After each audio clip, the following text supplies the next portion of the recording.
Welcome to Whores Talk Horror. We're not really whores. We just like wordplay. Welcome to Whores Talk Horror. I'm Sharon. And I'm Melinda. Since the last two episodes of our show have been about horrible, unexplained deaths and murder at famous downtown Los Angeles hotels, we thought we would switch it up this week and do something a little more lighthearted. But if you are into mysterious deaths and murder... And we know you are because you're listening to a podcast called Whores Talk Horror. So you should definitely go check out our last two episodes if you haven't already. Today, we're actually going to do another Lifetime movie episode. We watched a horrible Lifetime movie called 15 and Pregnant, starring Kirsten Dunst. The movie is from 1998. And we watched it so that you don't have to. But please feel free to watch it if you want to make fun of something and have a laugh during these difficult times, because that's what we did. And you'll probably laugh a lot, especially if you're drinking while you're watching. And since we are recording on Mother's Day today, happy belated Mother's Day, everyone. What better way for us to celebrate moms than by making fun of pregnant teenagers? Yay! I'm just kidding. We are not going to be making fun of teen pregnancy. Obviously, that's a sensitive and serious subject, but we are going to be making fun of a bad Lifetime movie trying to depict what it's like to be a teenager who gets pregnant. Spoilers aplenty about to come at you. And Sharon, I think, was Kirsten Dunst, she was probably about 15 when she made this, right? She actually was about 15 when this was made. So like I said, this was made back in 1998. The movie stars Kirsten Dunst and Park Overall, who plays her mom. Other than that, I don't think anyone else who is really well known is in the movie. Most of you probably don't even know who Park Overall is, but she's been in a bunch of TV shows and in movies. So she's, I guess, kind of a bigger name, not as big as Kirsten Dunst, obviously, but that's about it as far as the cast of the movie. So let's quickly discuss the plot of this movie, which comes from IMDb. It is based on a true story of 15-year-old Tina Spangler, who is played by Dunst.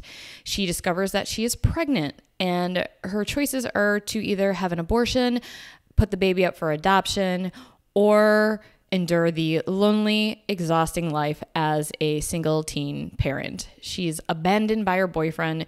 She turns to her mother, and she discovers that her unexpected pregnancy has torn her world apart, but maybe her pregnancy could actually reunite her shattered family and help her find her true purpose in life. Aww. So I have no idea if this is actually based on a true story.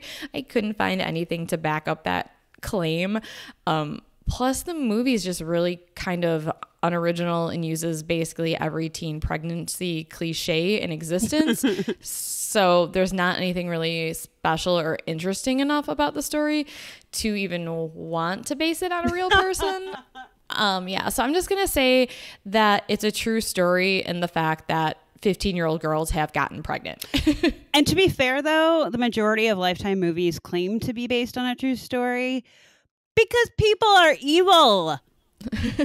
Also, that is true. That's like what they always say on all their show. Like, you know, the titles of all their movies are like The Neighbor Who Stalked Me or whatever. So, but also I think they could probably get away with the based on a true story tagline because technically every cliche in the movie has happened to a pregnant woman at some point in human existence.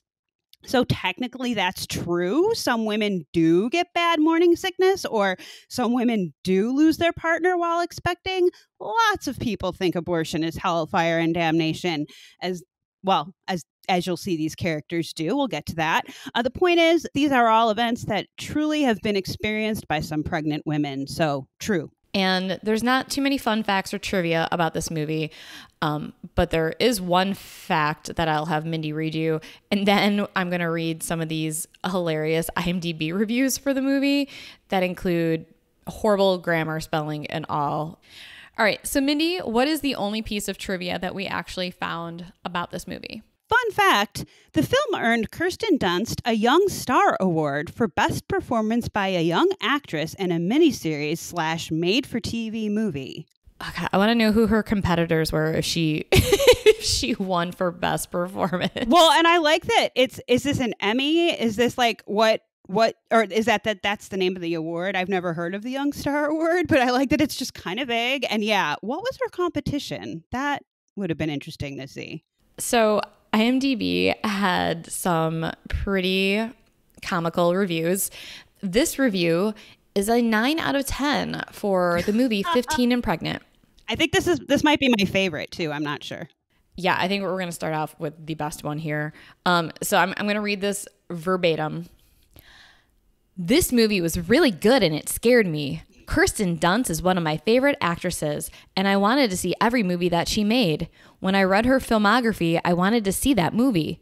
When I had to take health, I learned something, but some of my friends really didn't care. But they heard, spelled H-E-R-D, but they heard both sides. When I found out that 15 and Pregnant was on TV, I watched it. It was so good, and it had so many detailed stuff that would really happen in real life. See, it's a true story. What? I said, see, it's a true story. And this is a good movie for us teens in the world to see. It really convinced me and my friends not to have unprotected sex. Kirsten Dunst did a really good job in this movie, and what is really scary is that this movie may not convince teens, because I saw 2 teens that are pregnant walking to my high school. Everyone, all one sentence. Everyone did an outstanding work in and on this movie. Everything about it is true almost. Parents are really not that relaxed about hearing our daughter is pregnant, but I give this movie a grade A. Wow. Yeah, I mean, I got to tell you, I have a love-hate relationship with IMDb commentators because it tends to lean away from the love side of the spectrum, as negative reviewers rarely provide substance or reasoning. Like, I did not like Joker because I felt empathy for Arthur and left the theater feeling depressed and hopeless to me. That, to me, is a valid, logical explanation that provides a perspective I might not have considered. Was that an actual review? I think someone did that, yeah. But unfortunately, something like, and this was a real review, his laugh was stupid and the movie sucked cauliflower dick. That tends to be more of the norm on IMDb. Shut up. Yep. So there are reviews like the one Sharon just read that are amazeballs on multiple levels. If I may quickly break down a few points that stood out, the movie, quote, had so many detailed stuff that would really happen in real life. Despite clearly outstanding health education classes that teach you, quote, everything, the reviewer says some of their friends were still not convinced until they saw this movie. No, I think she said they were not convinced. Oh, yeah. That makes more sense. But this movie's saving lives, people. Do you not get it? Like, oh my God. I don't know. I just think this is hilarious to me. Not all teens are drinking the Kool-Aid, but the reviewer finds this movie's scary because they saw 2 teens that were pregnant walking to their high school. I mean, I'm sorry. This thing is, I want to frame this IMDb review. Can we get back to what is cauliflower dick exactly? Spencer, can you enlighten us on what cauliflower dick is? Is that something that men deal with? Well, you know, wrestlers, they like shove their ears against the other person. They get that cauliflower ear. Ew. Have you ever seen that? No. It's kind of like that. Ew. That's all I'm going to say. Ew. I'll use my imagination. Oh, and did you find out who Yes. Miss Kirsten Dunst's competitors were for that award that she won? So the nominees for Best Young Actress in a miniseries / made-for-TV movie in 1998. Yes. Kirsten Dunst obviously won as Tina for 15 and Pregnant. The other nominees were Tina Majorino as Avocet Abigail in Before Women Had Wings. You've seen that, right? Before Women Had Wings. I didn't realize women had wings. Have you not seen The Dark Crystal, dude? Come on. Well, I was going to make a comment about that, but I love that. Chaz Monet as Ruby from Ruby Bridges, and then Jenna Malone as Lily from Hope. Oh, I like Jenna Malone, but I like Jenna Malone too. Those others But ones, she didn't win. well, because Kirsten was pregnant, so. Okay, so this next IMDb review is a 7 out of 10. Very educational. I liked it. I thought this movie was well thought out and well done. I think I will show this movie to my kids. It showed her transition from brat to half responsible. It showed that she gave up drinking and drugs for her baby. A very smart decision.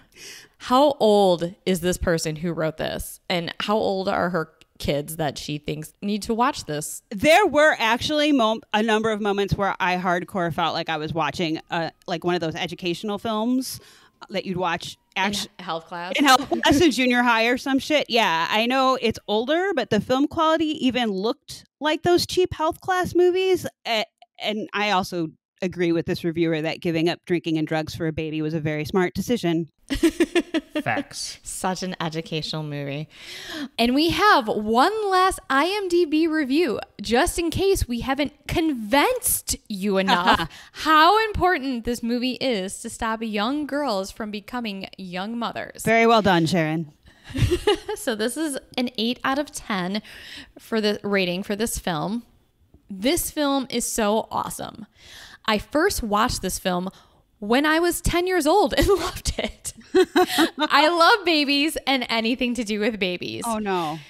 I now do health and social care. She's now 13. I now do health and social care, and I realized what percentage of teenage girls actually get pregnant in a year. Where I live in North Holt, we the second highest teenage pregnancy rate in England. And I'm leaving all the bad grammar, and I apologize.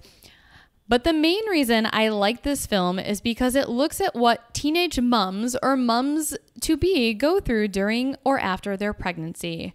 15 and Pregnant also involved the good and bad possibilities that can happen, and I think showed any teenage girl who watched this film what to expect and will in the future. I would recommend this film to my friends. Can I just say that Sharon has to point at her screen to keep track because it's so confusing. She needs a little help to follow along. Well, it's just like the grammar and stuff is throwing me off. Yeah. But also I think it's really funny because obviously she's probably older than 13 now. Well, we hope so. But the fact that she would recommend this movie to her friends, so either she's like a 20-something who hangs out with teenagers, or all her friends are not wise to birth control yet. Did it say what year this was written, this review? I think it was from like 2006, okay. I want to say, which is actually even weirder because it's like 22 years after the movie was made. Still holds up, baby. They're now writing this review. Okay, let me get back to this. Sorry. I would recommend this film to my friends, and it's one of those films you can watch over and over again. Agreed. This is my own insert. I promise you it is not one of those films you can watch over and over again. To be honest, I watched it 2 days ago on True Movies on Sky. I think that more true stories like this should be shown in schools to cut down on pregnancy rates across the world. It may help, it may not, but we can try. That is the only thing I agree with. Yeah. This is from 2006, by the way. Oh, I was right. Good okay. memory. So she's probably, not 10, but still. Or 13 or whatever. Well, she first watched this when she was 10 because she loves babies and anything to do with babies. Well, and we were watching Freddy Krueger when we were 10, so what does that have to say about us? Here we are. Because we love murder and everything to do with murder and horror. Oh, man. That's pretty great. I literally am like crying because that made me laugh so hard. All right. Before we get into this, I do have to say, Mindy, do you remember in high school how big of a deal teen pregnancy became at this time, like around this time period? Yes. And there was 2 people specifically in our class. I'm not going to name any names. Right. But I remember one of them actually appeared in People magazine. Yes. Babies having babies. Yeah. And 5 years later, they actually did a follow-up story of all those moms. And I found this online when I was doing my research and writing for this episode. I was like, oh, I wonder if I can find that article anywhere. And you can still go online and read that People magazine. Ooh. And there was a 5-year follow-up that people did as well. So the girl from our class 5 years later was married with 2 more kids. So can you imagine, like, 5 years from graduating high school being a married mother of 3? Apparently she didn't have as hard of a time as Kirsten Dunst did in this movie. I mean, I give her a lot of fucking credit. I'm not putting her down at all. I can't even imagine having one kid now seriously. At my age, like, with my shit together, with a job, with a place of my own. Like, I just think parenthood seems like the hardest thing in the world, which is why I'm not a parent. But I was like, I can't even imagine being like 22 years old and having 3 children already and a husband and a house. Like, that is just like beyond me. But anyways. Yeah. Wow. I don't think I ever read the follow-up. That's interesting to know. You should go find it. And there was another person that you and I were friends with who got pregnant in high school, and she ended up on Oprah. Do you remember that? I do. Yes. I almost said something that would have. Yeah, I don't want to say anything that would name names. We're not going to out her. Yeah. It was a huge deal. So it's funny because I don't think at the time I knew this movie existed, but when we found out that it did, like, recently, and then saw it was from around that same time. Interesting. That was like the epidemic of the day, I guess, in the late 90s, was teens getting pregnant all over the damn place. Yeah, I just think it's kind of funny because it was such a big deal back then. And then I don't know what happened. It kind of cooled down a bit until MTV came out with Teen Mom and 16 and Pregnant, and then it became like this huge thing again. Well, everybody watched this Kirsten Dunst movie and they got scared.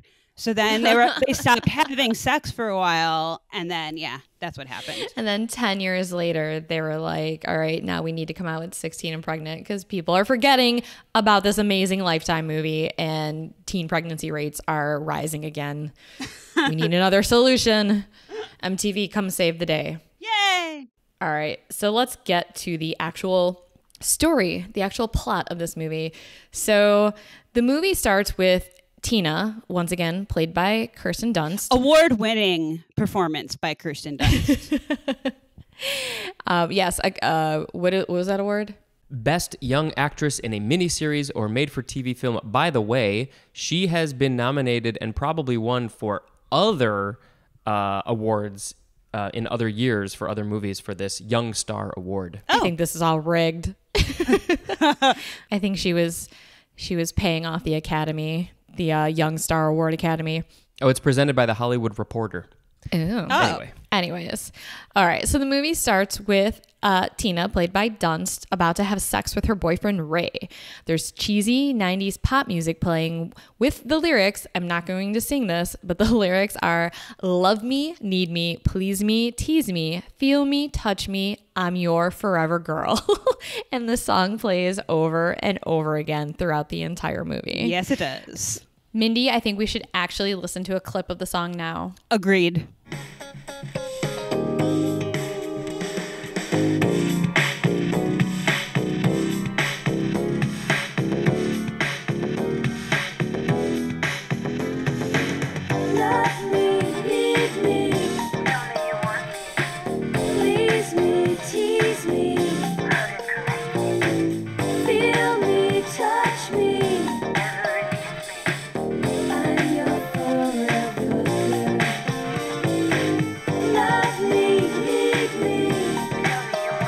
Mindy, I don't know about you, but I'm kind of horny.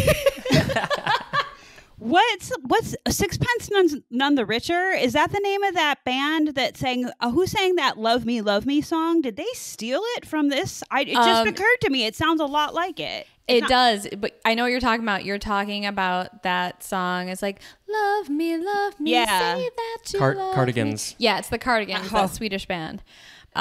Move over Barry White because we have some new love-making music to listen to now. I like how at the beginning of that section, that was not the beginning of the song. Right. We cut out some of the actors talking, but that one part where the sort of bass sounds go up and then they go up again, and it's like creating this tension of like, will they, won't they, are they going to have sex, what's happening? It creates a lot of tension. So, you know, this is a brilliant piece of music writing, I think. Well, but that's ironic because in the movie there is no tension. They basically do it immediately. It's true. It's the only piece of tension. And it probably lasted like 2 seconds.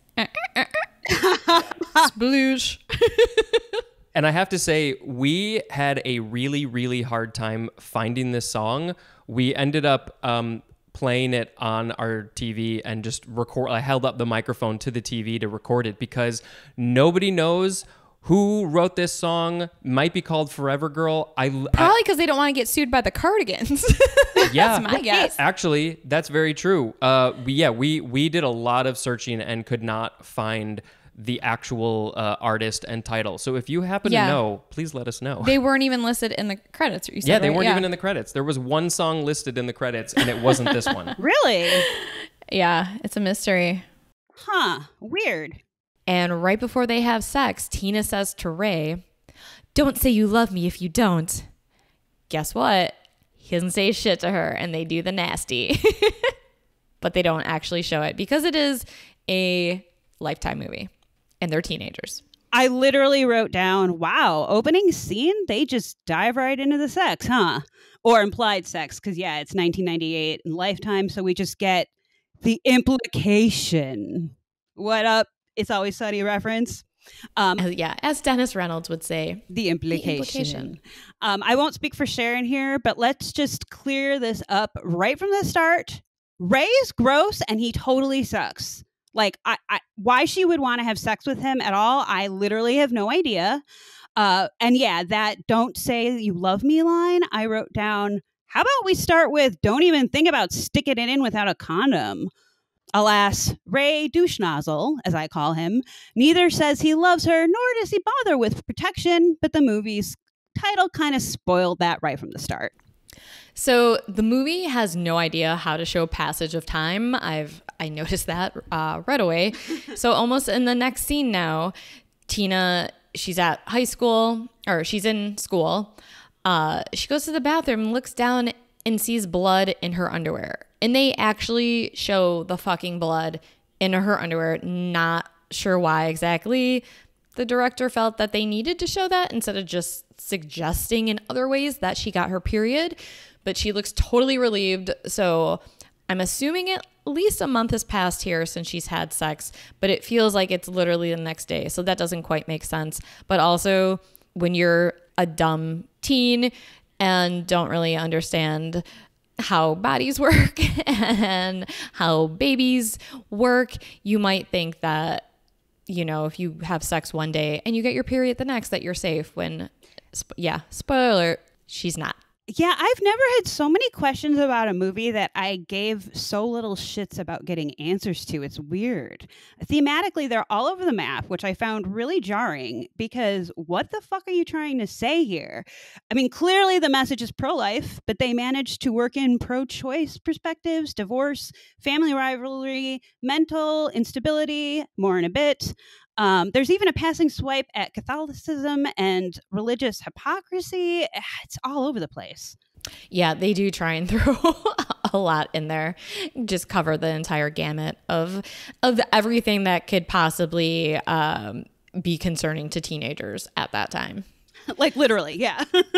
So later after school that day, after Tina gets her period, her and Ray Douche-Nozzle, they go drinking and smoking cigarettes with some of their friends down by the railroad tracks in their town, some like really rundown area of their small little town.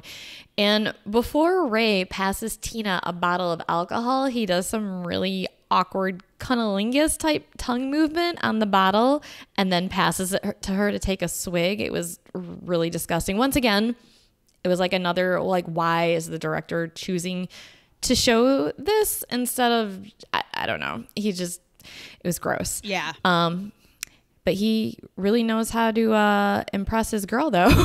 Apparently. She seemed a little turned on by it. He then tells his friends to scram, and when him and Tina are alone, he dumps her because he needs to concentrate on football. So I'm not really sure why he was giving her mixed messages. You know, 1 minute he's doing this fancy tongue work on a bottle, and 2 seconds later he dumps her ass.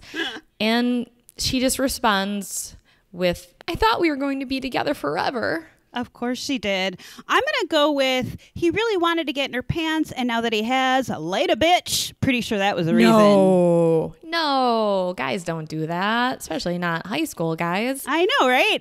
And there's this character named Lori, Tina's friend, who is already a young working single mom who's struggling to balance college, a full-time job at the mall, and raising her daughter after being left by her high school baby daddy. She's also kind of a badass. One of the few voices of reason in this whole mess of a movie, and a damn good friend because Tina is annoying as fuck. Lori keeps it real, but still listens to her friend's bullshit drama. Lori asks Tina if she and Douche Ray used a condom when they did the nasty, and Tina shyly looks away and admits they didn't. Lori understandably chews Tina's ass out, essentially saying, well, look how that worked out for me, you dumbass. I'm paraphrasing, of course. That wasn't actually a line. Tina responds that she can't use condoms because to Catholics, this indicates the desire to knowingly commit a sinful act. Oh, Catholicism, you so crazy. And can we just take, I think, Sharon, you've touched on this, but let's just take a second to acknowledge that Tina is extraordinarily dumb as fuck. And also really self-centered. Totally self-centered. Like, back to her heart-to-heart with Lori, after picking up Lori's kid from daycare, who's understandably tired, hungry, and screaming in her car seat, Tina yammers on about her own shit, at one point saying something like, God, do they do that all the time? Then keeps talking about herself. Not until Lori is like, oh my God, do you not hear my daughter screaming? Shut the fuck up and amuse her so she'll stop until we get home. Like, again, I'm paraphrasing, but that was the intent. Like, God, she's horrible. Obviously, it's a Lifetime movie. I think they have a certain formula to follow, including horrible dialogue, cliche situations, and it wouldn't be a Lifetime movie without it. And we wouldn't be making fun of this movie and if, Lifetime didn't keep things real like that. Exactly. All right, so now it's the morning of Tina's 15th birthday, and we get a glimpse into how religious her family is when her mother gives her a gray shirt for her birthday. Literally, it's just like this ugly gray button-up shirt with a collar. Kind of looks like a Catholic school shirt, but gray, and says something to the effect of, that's the closest thing to black that I'll allow you to wear because, obviously people who wear black are evil Satanists. But religious family, sure, but I'd go more with either that house had a hell of a gas leak or that whole family was mentally insane. Her mom's temper flares randomly. Tina's sister hates everyone but her dad, and the brother runs around the house like a fucking banshee being a little shit. When Tina comes in, her sister tells her to open her gifts. Happy birthday, I got you condoms and a pregnancy test. Not really. But probably much more practical than a gray shirt that's not going to fit her for very much longer. Ha ha, boom. Oh, Lifetime burn. So it seems like only days that have passed after she has sex, Tina is now already nauseous and has put on enough weight to not be able to fit into her clothes, including the bitching new gray button-up collared shirt her mom bought her for her birthday. By put on enough weight, we mean wore overalls and baggy jackets / pants, because for the majority of the movie, I kept thinking they could have at least made an effort. There are only a few scenes early on where we see like a bump, kind of. Then by the end, she's massively pregnant with what looks like a fucking litter. But there's no in between at all. I have to say, though, back in the 90s, I pretty much lived in baby tees and overalls. It's like the most comfortable outfit ever. Oh, for sure. But she really didn't look very pregnant, was my point, until she was. And then she was like massively pregnant. So her mom drives her to school the morning of her birthday, and there just so happens to be a news report on the radio that they're listening to about teen pregnancy. Tina's mom looks very uncomfortable, and when they pull up to her high school, her mom stutters a bit while asking her, "Do you or anybody you know been sexually active?" Tina nods slightly and then jumps out of the car and slams the door. By the way, we're only about 12 minutes into the movie here, so no character development, no sense of time are being used to move the story along, and it's kind of a bold directing choice, I think, to make the viewer not care about the story or the characters at all. Honestly, at this point, I'd already decided that I hated every single character in this movie, with the exception of Lori and one other we haven't met yet, but they're all the fucking worst. They are all kind of the fucking worst. So by this point, Tina now realizes that she didn't get her period after all. I guess it was just spotting or whatever when they decided to show her bloody underwear. So her friend Lori, who had a baby at 17, Mindy mentioned her previously, takes her to a teen counseling center to get her checked out. And sure enough, Tina finds out she's pregnant and 15. Happy birthday, bitch. Ironically, I'd actually argue that while technically this is a pro-life movie, it's also a fantastic argument for being pro-choice, because no one in this family should ever be allowed to breed ever. So Lori suggests to Tina the option of abortion. Funny you bring up abortion, Mindy. And where this movie lacks in character and story, it definitely makes up for in its writing when Tina responds with, all right, I'm going to put on my my best, what is it, teen spirit award. Smells like teen spirit. Yeah, smells like teen spirit award. That's totally what Young Star Award. Young Star Award. Do it. They should change the name. I'm gonna make Kirsten Dunst proud of me. Here we go. I would never do that. I think that's the most horrible, wrong, gross thing you can do. All right. So apparently Tina, was that good? That was good. Did I really capture her? Yeah. So apparently Tina has never had a Pasadena mudslide, though, which is where you defecate on your partner's chest while she performs oral sex on you in a reclining position. Because that is definitely more horrible, wrong, and gross than abortion. I was like, where are you going with this? But good point. So basically, now that she knows that she's pregnant, she ends up telling her parents. Her parents are separated, by the way. I don't think we mentioned that earlier, but her dad has moved out of the house. Not sure if they ever fully explained why. I think possibly he cheated on his wife, Tina's mother. But do you remember, Mindy? I don't. I really don't think it matters, honestly. Yeah, I don't think it matters either. What does matter, though, was at this moment where she told her parents, this was amazing. She's at Lori's. Then both Tina and Lori's moms come into the living room. Tina just says tearfully, "I'm pregnant," and then runs out of the room. Smooth. I mean, honestly, if I was 15 and found out I was pregnant, that's probably the way I would do it too, because I'd be afraid that my mom might throw something at me. Well, I told her. To be fair, her mom did get her a snazzy gray shirt for her birthday. So yeah, you've got a point. So after Tina's mom learns that her daughter is pregnant, Tina's mom and her friend, they go to the gym. They're getting fit all like 90s style. They're on like that stair stepper machine with their 90s workout leotards on. I think there were some sweatbands involved even, maybe. There was probably some like headbands, wristbands going on, some 90s music. And Tina's mom says to her friend, and she has a really heavy Southern accent in this movie, which I am not going to do. But she says, still trying to figure out why, after years of sex education and Tina going to church her entire life, she still knows nothing about safety or sin. Because if there's one thing we all know, is that church cures you of all evil. That's right. And they teach a lot about sex education. I think it's around this time. Yeah, basically, they teach don't fucking do it until you're married. Yeah. And then still don't even do it unless you want to make a baby. Right. Exactly. So safety, not going to come up because Catholics don't believe in it.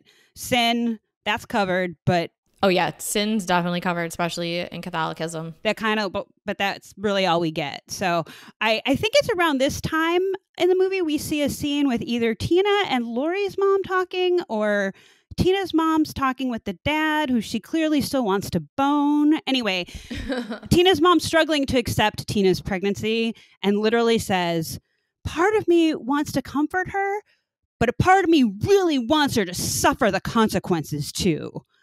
Everyone in the family is so self-centered. I wrote at this moment, seriously, get a fucking abortion. You're all the fucking worst. I mean, she can just say a few Hail Marys and everything is forgiven because it's Catholicism. Kirsten, she probably should have just said, or sorry, not Kirsten, Tina probably should have just said that she didn't have sex, and they would have been like, oh, you're like the Virgin Mary, and it would have been fine. Immaculate conception. So Tina's sister, Rachel, she's super annoyed that her sister's pregnant. So she starts trying to eat her worries away, as a lot of us do. And there's this great scene of Tina's sister, Rachel, and her friend at the mall. I think they're eating like shitty mall pizza. And Rachel's friend says, girls do die in childbirth. I read it in Time magazine in my mom's doctor's office. To which Rachel responds, I still don't believe it. And her friend says, it's true, about 20%. I think they keep it a secret because then no one would want to have babies at all. And then there would be no more people. Very good point. Way to go, Rachel's friend. To which Rachel responds, good, it'd be better if we just had dogs. I fully 100% agree with that statement. Well, it would be better if we had more dogs. Not sure the correlation between less children and more dogs, but I'm sure there's some science there. Oh, I'm sure, but cats too. We need cats involved, but she did reference dogs, so we should mention that. Yeah. Okay, so this is what I was kind of waiting for. Tina finally decides to tell her ex, Ray, that she's pregnant. So Lori drops her off at Ray's house, and there's a Trans Am parked on the front lawn and 2 recliners on Ray's front porch because Ray keeps it classy like that. Ray walks outside to talk to Tina, and you can hear his mom yelling in the background. Ray says to Tina, your old lady is as big a bitch as mine. That's sort of my Ray voice, kind of. Yeah, you know you're with a good guy when he calls his mom a bitch. I mean... And your mom a bitch, actually. And your mom a bitch. I mean, that shows a lot of character right there. Yeah. If we all know that if someone gets along well with their mom and treats their mother good, they're likely to treat you good. Yeah. When you call your mom a bitch and you call your girlfriend's mom a bitch... Huge red flag that you should not be with this person. Tina better scoop his ass up quickly and wife him. One of those porch recliners could be yours, girl. Oh, porch recliners. So Ray continues with, I heard about the kid. I'll be a better father than my old man. I'm not doing that much in my life anyways. So having a kid out of boredom should always be like your top reason for having a kid. Yeah. So basically he's like, yeah, we'll just have a kid, right? Not really doing anything anyways, except sitting on my porch recliner. Then he says, I'm really glad that we're having him while we're young, so we won't be too old to take him to the playground and stuff. Because, you know, when you have kids in your 20s and 30s, you risk breaking a hip or something when you're at the playground.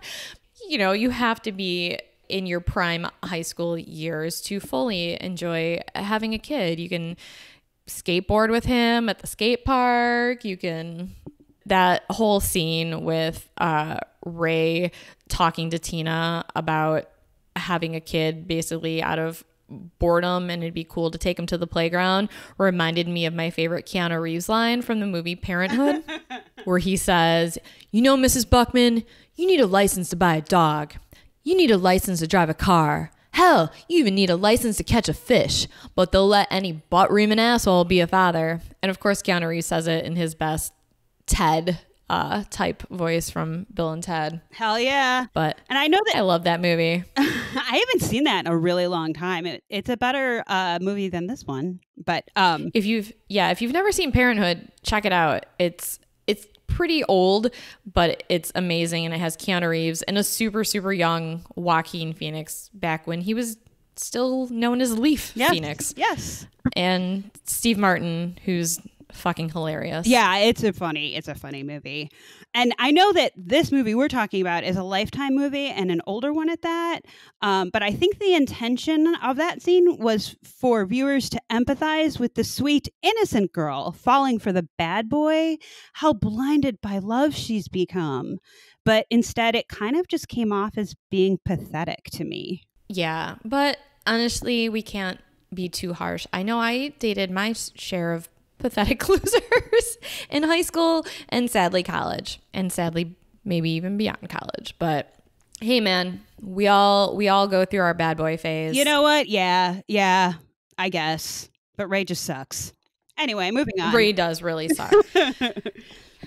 So Tina enters a teen mother academic program at her school, which is basically a class that's taught in a trailer in the back of the school with a bunch of other pregnant girls. And I'm not sure why they don't make the fathers go to a special teen dad academic program as well. Yes. But talk about ostracizing no shit. I know. people for being pregnant teenagers. Like, we can't even have you in class with everyone else to kind of make you feel normal. No, we're going to put you in a trailer in the back of the school and teach all of you. It was, that really kind of annoyed me and seemed very sexist. And kind of horrifying because it was just like this dirty trailer in the back and like ostracizing these girls completely. Way to go, school. Tina also starts to go to a teen pregnancy prep class and listens to a new teen mom played by Mindy's hero, Katie Sackhoff, who plays Starbuck in Battlestar Galactica. So this girl talks about how her boyfriend told her that he would marry her, then he dumped her when the baby came. Surprise, surprise. She spends all her time feeding her baby, changing diapers, and not sleeping, and only has one friend left and basically no money. This is what sex ed class should be. Yes. Like, they shouldn't wait until you have a whole room full of pregnant teenage girls before you like tell them what to expect out of life. Yes, my thoughts exactly. This is the talk that should take place in sex ed. You know, preferably before teen girls are already knocked up, like you just said. I mean, this is where I shifted from this is pro-life propaganda to maybe this is just a Catholic-driven movie. Because ain't no Catholic guilt better than being a woman. What? I could stop there, but being a woman who's vulnerable, emotional, pregnant, and then forced to listen to another teen mom tell you how much it sucks being a mom. Yeah, her daughter's cute and whatever, but kids suck. Just the thing to tell a bunch of scared pregnant teens who already know their lives are going to get sucky soon. Like, yeah, you're right. This needs to be a pre-knocked up conversation for sure.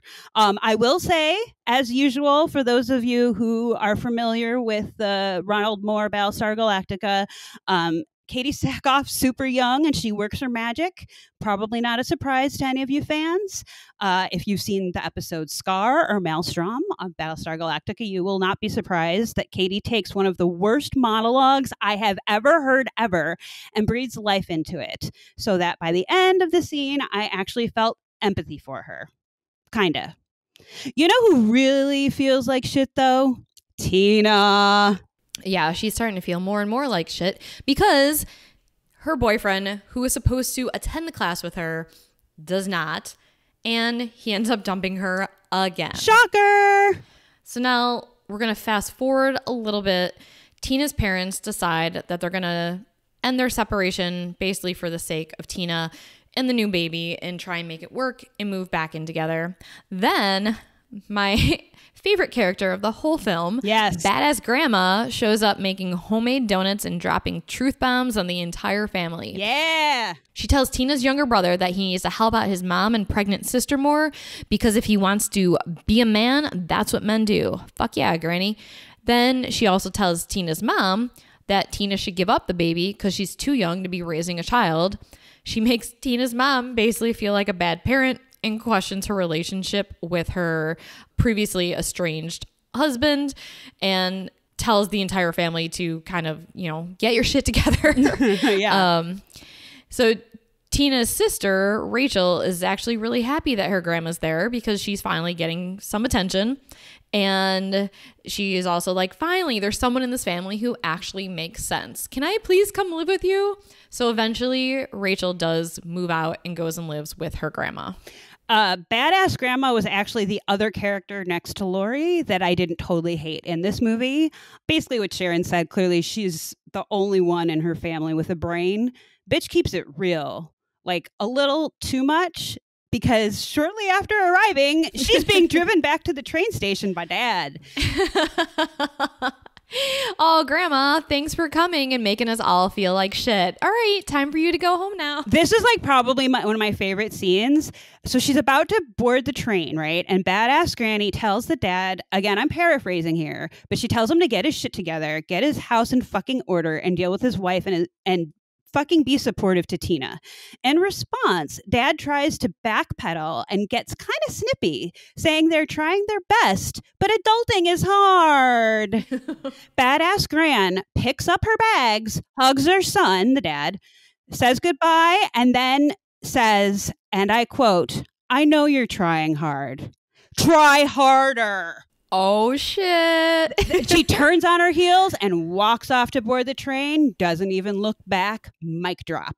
All right. So now it's baby shower time. And actually, no one shows up to her baby shower, that was actually really sad that no one showed up to her baby shower. I know when our friend in high school got pregnant, I mean, her baby shower was huge. Fucking huge. Yeah. It looks like she's already lost all of her friends and she's lost her boyfriend. But hey, the baby's almost here. Can't sulk around the house too much. This is probably the first time we actually see Tina's like full pregnant belly, and she's checking out her belly in the mirror. And Tina's brother walks by and catches her looking at her belly and says, don't you think Ray should have to do something for having his kid inside you?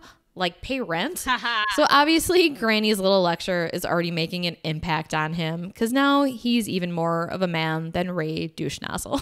Yeah. And drum roll, Mindy. It's baby time. Kirsten Dunst's birth scene was actually pretty intense. Maybe that's why she won that award. Yeah. Like for this scene alone, because she kind of sucked at acting for the rest of the movie. But this scene, she was actually really good. She kind of reminded me of Linda Blair from The Exorcist. I actually thought her head was going to spin around at one point. And after a pretty rough labor, little Caleb is born.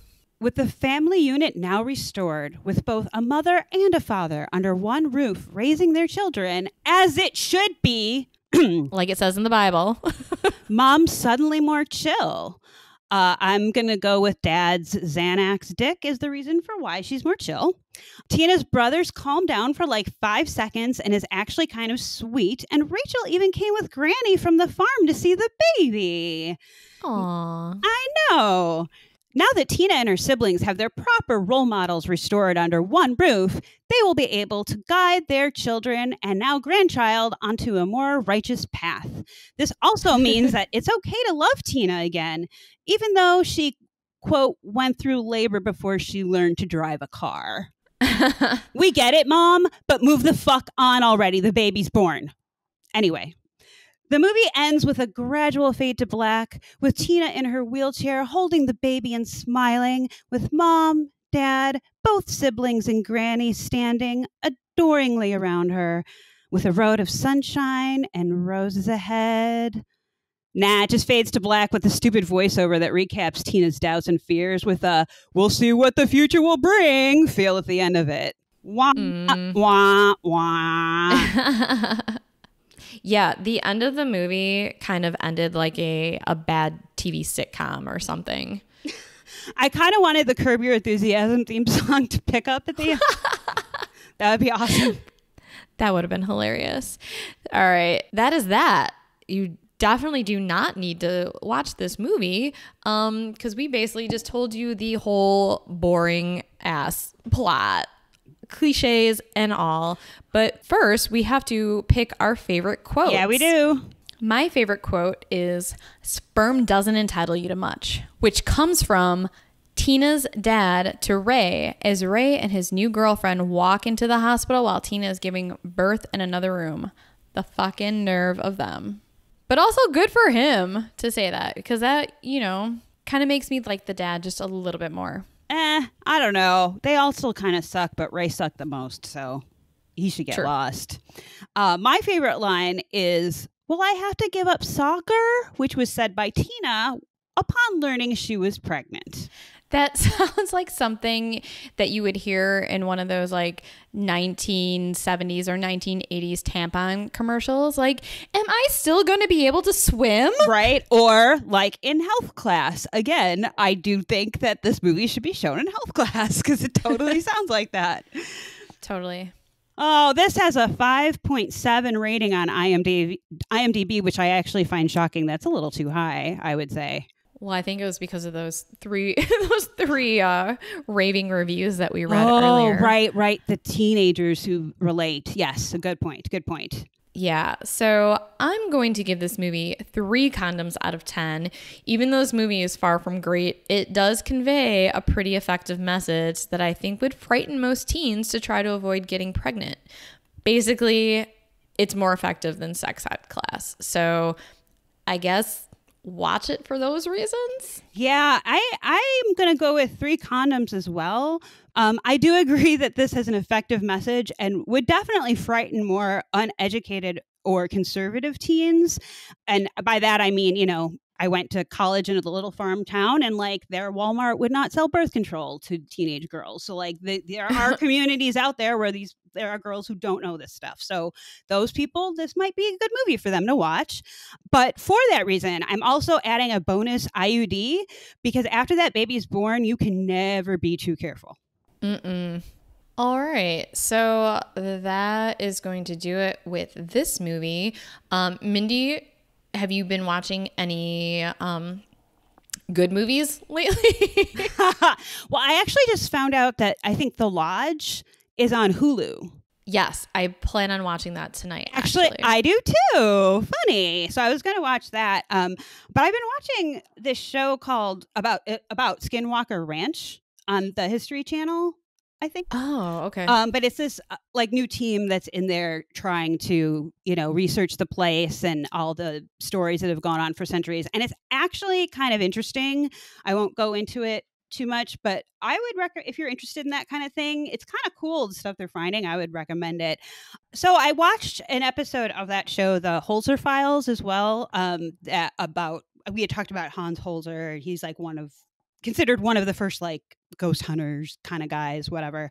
And it's a show that's on the Travel Channel. There's only 1 season, which I think is up right now, but all the episodes seem to be on demand. It's kind of your typical ghost hunters type reality show, but basically Alexandria Holzer, Hans's daughter, is the curator of all of his research and documentation. And she's actively working with this investigation team that's on the show. And they, I guess, supposedly are the only, or at least the very few people that she's allowed full access to her father's work. So that's actually, that part of it's kind of interesting, but then they do like go to people's houses that he had investigated and then it becomes like a ghost hunter situation. And I'm like, meh.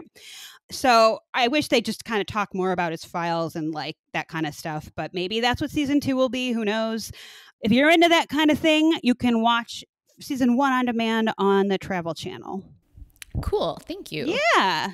I have to say, actually, I have been cleaning my apartment, which don't fall over, Sharon. I know that's shocking. But yesterday, I know I have like 50 million movies to watch that are new, but like yesterday, I wanted to have something on in the background while I was doing stuff. And Seven was on Showtime. And I hadn't seen that movie maybe since the theaters. Like I haven't seen it in years. And I was able to restart it. And I ended up sitting down and watching it because I hadn't seen it in so long. I forgot how good that movie is. Holy crap. Yeah, that's one of those movies where if it happens to be on TV and you start it, there's no way you cannot finish it. And it's one of the few movies I feel like I can still responsibly watch with Kevin Spacey in it and feel good about myself. Oh, yeah, because he plays a horrible fucking monster in this movie. So Yeah. was it really much of a stretch for him? I don't know. Right. Just kidding. I mean, yeah, he's not a good person, but he's definitely not serial murderer, torturer. He's not that bad of a person. He's not that. It's not to that level. Yes, That we I'm know just of. No. True. This is true. Do we really know that much about him? What else? I feel like we just watched we watched Blood Quantum, which is on Shudder, and that was the movie that we discussed during our upcoming 2020 horror movie episodes about the zombie outbreak on the Indian reservation. It's a Canadian film, and I really liked it. It has kind of a similar pace to The Dead Don't Die. Obviously there is a political message tied into the story as well. I don't really want to give too much away or discuss it too much, just because it is newer. I know a lot of people haven't seen this movie yet, probably, but I would definitely recommend it. But speaking of Shudder, the last drive-in with Joe Bob Briggs started. The second season just started up again, and a couple movies that he went over in the first couple episodes were some classics. Yeah. Chopping Mall. If you all have never seen Chopping Mall, you got to see that. Great and also terrible movie. And then Heathers was another one. Yeah, I was kind of shocked that he did Heathers, because Mindy, that's one of our all-time favorite movies. Yeah. And then he did the original Maniac, which I had never seen, so that was cool that I was able to watch that for the first time, because I've only seen the Elijah Wood version. Oh, cool. So I started listening to Elijah Wood's podcast, Visitations, which is it's a Shudder podcast, right? Like they do it for Shudder, or it's produced by Shudder. They've had a few, actually. Yeah. I really like it. It's him and Daniel Noah discussing horror movies with a lot of cool ass people. I've only listened to the first 3 episodes so far, where he talks to Taika Waititi, Mike Flanagan, and John Landis. But it's cool. They just discuss their love of horror and filmmaking. And so if you're a fan of film and horror movies specifically, I think you would really like it. There's Guillermo del Toro is another person that they interviewed. Dan Harmon. Who else? They have like a good list of interviews that they've done so far. And so Jonathan Landis, damn, that's a classic. Like, that's a good one to get. Yeah. Wow, I'm impressed. I'm definitely going to want to listen to that. Shudder's done a few podcasts that have been pretty cool, none of which I can think of right now off the top of my head. But I know that I listened to one of them, and then they have a few, like any of their shorts that they produce, they have a few short series that they do too, are well worth it. I love Shudder. I think it's worth the price, personally. Their collection is pretty awesome at all times on Shudder. I feel like, they, like every streaming service, they take stuff on and off, but they always have pretty good shit available to watch. So what else is going on? I think that's about it. So thank you for listening, everybody. If you are able to, please subscribe to our Patreon if you want to have early access to episodes, hear exclusive episodes, and receive cool gifts. If you go to Horrors Talk Horror on Instagram, you will find the links to our streaming locations and Patreon. Be sure to check us out on Twitter and Facebook, and email us at whorestalkhorror@gmail.com if you want to tell us a ghost story, something creepy, or just to say you love us, all of the above. But thank you for listening. We love you guys. And also, if you are so inclined and you want to go rate and review us on Apple Podcasts or whatever streaming site you listen to us on, we've gotten a few reviews, and we thank you to those of you who have written new reviews for us, and that helps us get out there more, get more exposure. So we really, really appreciate that. And we just want to thank everyone who has written us a review. We love you guys. And as always, thanks for getting creepy with us.